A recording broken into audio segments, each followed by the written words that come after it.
Operation सिंदूर ये तो केवल ट्रेलर है, पूरी पिक्चर अभी बाकी है। अब 32 देशों में जो इंडियन डेलीगेशन जा रहा है, ये पाकिस्तान को कई जगहों से चोट पहुंचाने का प्रयास है। पहलगाम अटैक के बाद में ऑपरेशन सिंदूर और सिंधु जल समझौता रोका जाना, ये आपने देखा कि भारत ने किस तरीके से पाकिस्तान के ऊपर अटैक किया। आपने वॉर भी देखा और यह भी आपने देखा कि किस तरीके से सर्जिकल स्ट्राइक की गई। लेकिन अभी जो कहा जाता है, बार बार स्टेटमेंट ये आता है कि ऑपरेशन सिंदूर ये तो केवल ट्रेलर है, पूरी पिक्चर अभी बाकी है। जी हाँ, पूरी पिक्चर अभी इसलिए भी बाकी है क्योंकि अब 32 देशों में जो इंडियन डेलीगेशन जा रहा है, ये पाकिस्तान को कई जगहों से चोट पहुंचाने का प्रयास है। पाकिस्तान को ग्लोबल लेवल पर पूरी तरीके से उसको एक्सपोज करना है कि भारत किस तरीके से विक्टिमाइज्ड है टेररिज्म का, और ये जो स्टेप लिया गया भारत ने क्यों लिया है और आगे क्या कार्रवाई करेगा। नमस्कार, मैं हूं राजीव, आप देख रहे हैं आपकी खबर, और इस बारे में आपको डिटेल में अभी सारी बातें बताएंगे कि 32 कंट्रीज में आखिर में डेलीगेशन क्यों जा रहा है, उसका मकसद क्या है, इसके पीछे रणनीति क्या है और गवर्नमेंट ऑफ इंडिया की कूटनीति क्या है। पाकिस्तान को किस तरीके से घेरा जा रहा है और पाकिस्तान को हर स्तर पे बेनकाब जो करने की तैयारी है। 32 देशों में डेलीगेशन किस किस कंट्रीज में जा रहा है, इसका इम्पैक्ट क्या होगा, इसके बारे में हम बात करेंगे। देखिए, जो डेलीगेशन है वो 32 कंट्रीज में जा रहा है।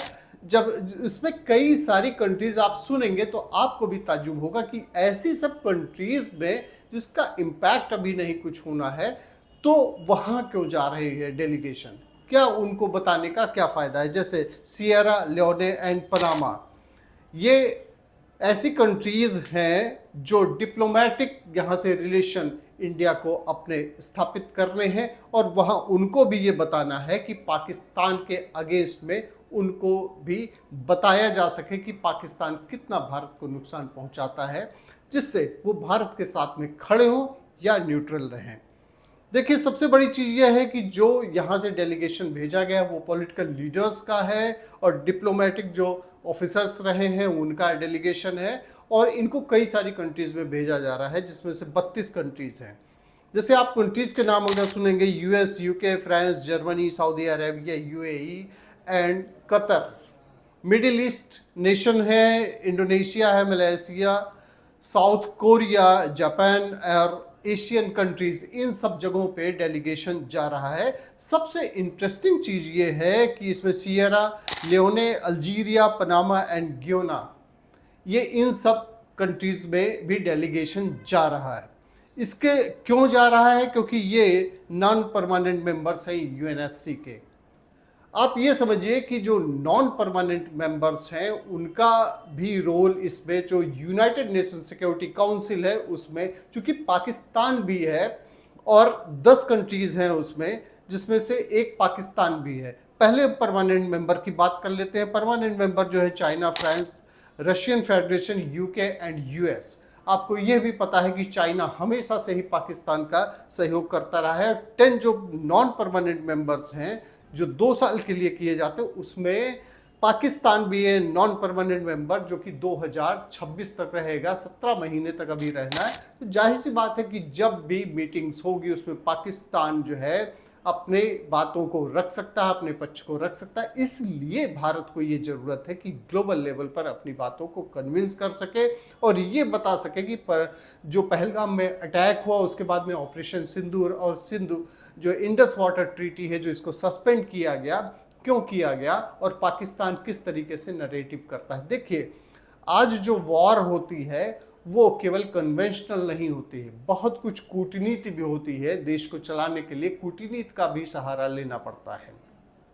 इसीलिए पाकिस्तान को हर स्तर पर घेरने की ज़रूरत होती है, और चाइना लगातार जो है सपोर्ट करता रहा है, और वो P5 का मेंबर भी है, इसलिए वो पाकिस्तान का चूंकि सहयोग करता, पाकिस्तान भी उसमें नॉन परमानेंट मेंबर में है, तो इसलिए भारत को ये बहुत बड़ी ज़रूरत है कि अपनी बातों को ग्लोबल लेवल पर वो रख सके। जैसा कि आपने देखा चाइना तो हथियारों से भी मदद करता रहता पाकिस्तान की। एक इसमें इंटरेस्टिंग चीज़ ये भी, इजराइल जो हमारे साथ में लगातार खड़ा रहा है, वह इंडियन डेलीगेशन नहीं जा रहा है।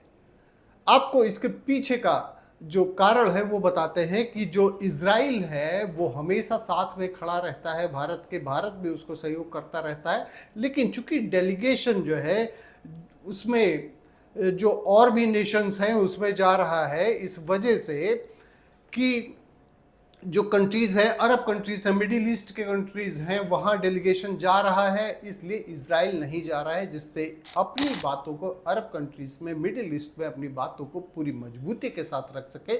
और इजराइल तो हमेशा से ही इंडिया का सहयोगी रहा है और घेरने की जरूरत यह है क्योंकि बार बार पाकिस्तान दबाव ये बनाता है कि इंडस वाटर ट्रीटी को सस्पेंड किए जाने से इसमें वायलेशन हो रहा है और उसको पानी नहीं मिल रहा, अपने को विक्टिमाइज दिखा रहा है। इस वजह से यह भी बताने की ज़रूरत है कि क्यों इसको सस्पेंड किया गया। इसलिए इन सब जो चीज़ों पे कन्विंस करना और इन सब पॉइंट्स पे ग्लोबल लेवल पे भारत को मजबूती के साथ खड़ा करना, इसलिए डेलीगेशन का जाना, और यही मकसद है कि हर स्तर पर पाकिस्तान को एक्सपोज किया जाए। तो ये है सबसे बड़ा कारण कि भारत का जो डेलीगेशन है वर्ल्ड वाइड जा रहा है, 32 देशों में जा रहा है, बहुत ही इंपॉर्टेंट कंट्रीज में जा रहा है और कुछ जगहों पे इसलिए भी जा रहा है जिससे भारत को सहयोग मिल सके।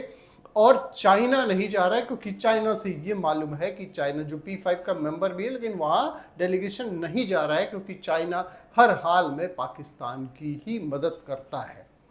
तो इस वजह से ये डेलीगेशन अपना इसका रोल जो है और इसके पीछे जो कूटनीति है भारत की, वो ये है कि पाकिस्तान हर स्तर पे पूरी तरीके से एक्सपोज हो और जो ऑपरेशन सिंदूर है उसी का आप एक ये पार्ट कह सकते हैं कि पाकिस्तान को हर स्तर पर चोट पहुंचाई जा रही है। बहुत बहुत धन्यवाद आपका, आपकी खबर राजनीति देखने के लिए, और इसी तरीके से जो इम्पोर्टेंट इश्यूज होंगे उस पर आपके लिए एक्सप्लेनर लेकर हम आते रहेंगे। Thank you.